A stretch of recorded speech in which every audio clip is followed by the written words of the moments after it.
Hey everyone, this video is a response to Chung's new channel, the RPGConsortium, and I just want to say I think it's a great idea for a channel.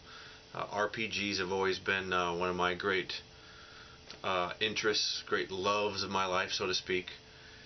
Kind of going back, give you a little history. I was a young kid, teenager in the 80s, and I grew up in a very Christian fundamentalist home, and so my mom bought into that whole paranoia that ran rampant at the time about D&D leading to devil worship and things like that, because there was a case or two where a couple of young people that got too wrapped up in their characters, and when their character died they committed suicide, or the whole that TV movie with Tom Hanks, Mazes and Monsters, was supposed to be based on somebody who just lost his grip on reality. He got so involved in the game, and the media really went out of control and hyped the game as something dangerous, when it really, there's nothing inherently evil about the game. It's just people who can't handle things that was the problem. People that couldn't handle the fact that their characters died, or they were just a little unstable to begin with.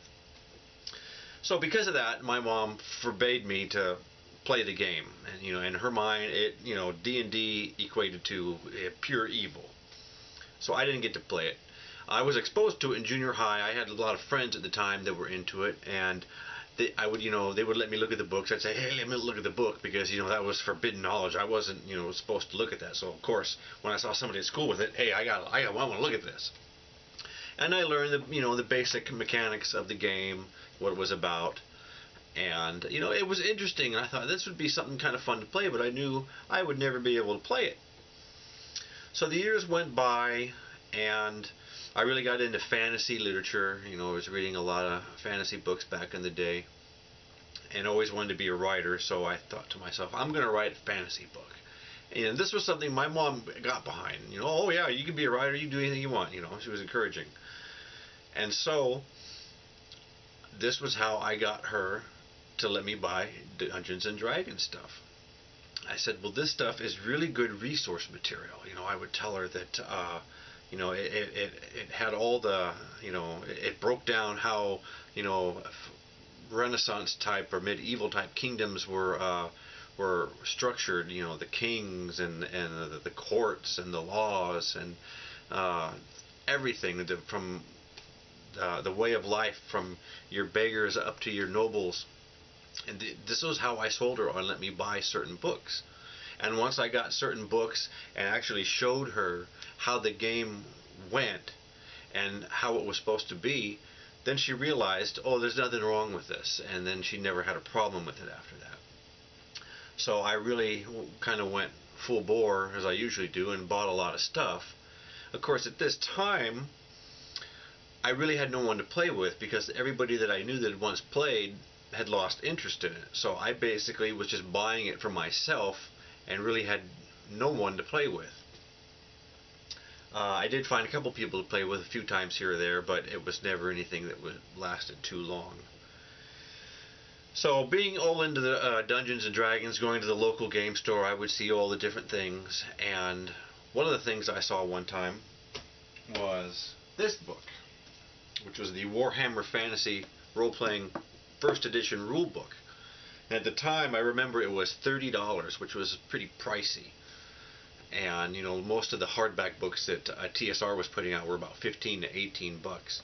This was 30 bucks, and so I convinced my mom to buy it for me. And I got it home and looked in it and was really fell in love with it. I eventually actually got a couple of the first gaming modules that came out with it. But this was my first exposure to Warhammer in any sense of the word, and it was the fantasy roleplay. And it was through this, and then getting into buying a few issues of White Dwarf, that I learned about the Fantasy Battles game, and then 40K, and that was how I learned about those, was through this.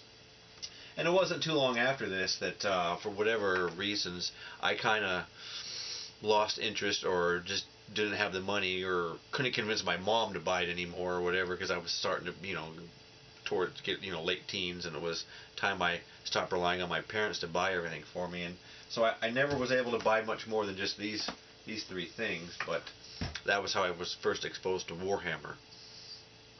And in the years since, I did buy a few things here or there, but you know, moving into adulthood and you know, pursuing relationships with girls, that was kind of put on the back burner.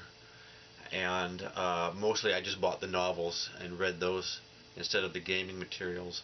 This past year, or last year, 2010, I looked around my room here in my office, and I looked at a lot of the different things I had collected over the years, a lot of toys and collectibles and things, and realized that I really didn't want a lot of it. So I sold a lot of it on eBay, and with that money I started going back and buying a lot of D&D books, which I had missed out, which you can probably see on the shelf over here. I'll move the camera a little bit. Light might not be the best, but there's a whole bunch of books on that shelf, and there's another couple bookcases with a lot of other stuff on it. So I've really been getting back into RPGs, even though I never really played very much. It's still something that really interests me, and which led me to wargaming, which is another thing I'm really getting into. So it's all good to me, you know. The two different types of games in my mind, but to me it's all part of the same kind of field of hobbies. I don't know how to explain it, but I love it all. So looking forward to videos from Chung and others on the topic, and seeing what else other people have and what other games they like playing. And yeah, that's about it for now. So thanks for watching, and see you next time.